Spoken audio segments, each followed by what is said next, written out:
कांग्रेस ने अब केंद्र की मोदी सरकार के खिलाफ मोर्चा खोल दिया है और केंद्र सरकार की विफलताओं को महिला कांग्रेस घर घर ले जाएगी। इसके लिए महिला कांग्रेस ने राष्ट्रीय स्तर पर सच्चाई आपके द्वार स्मारिका जारी की है और प्रदेश महिला कांग्रेस अध्यक्ष जैनल चंदेल ने कांग्रेस कार्यालय राजीव भवन से सच्चाई आपके द्वार स्मारिका जारी की है और इस स्मारिका को प्रदेश के हर घर तक पहुंचाकर केंद्र सरकार की महिला विरोधी नीतियों और विफलताओं से अवगत करवाने की बात कही। जैनल चंदेल ने कहा कि केंद्र में जब से बीजेपी सरकार आई है तब से महिलाओं के खिलाफ अत्याचार बढ़े हैं और महंगाई आसमान छू रही है।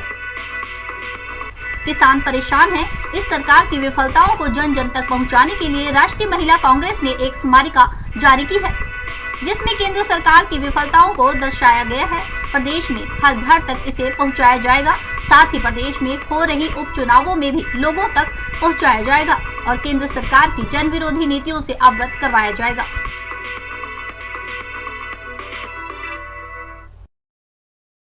द्वारा महिला कांग्रेस की हमारी राष्ट्रीय अध्यक्ष है जो सुश्री नीता जी, उन्होंने स्थापना दिवस के दिन इसे लॉन्च किया था। बाद में हम अब उसी कड़ी को आगे बढ़ाते हुए इसे आज हिमाचल प्रदेश में लॉन्च कर रहे हैं।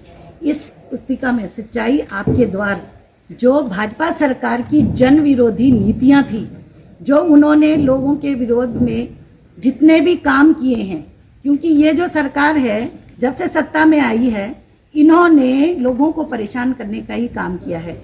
चाहे वो महिलाओं के खिलाफ अपराध की बात हो, चाहे वो किसानों की बात हो, चाहे वो रोजगार की बात हो, युवाओं की बात हो, हर क्षेत्र में भाजपा सरकार ने लोगों का जीना जो है वो मुहाल करके रख दिया है। इसमें पूरी डिटेल दी हुई है और एक तरीके से कंपैरिजन किया गया है कि मोदी राज में बलात्कार के मामले 28.53% बढ़े हैं। अपहरण के मामलों में भी 90% तक की बढ़ोतरी हुई है।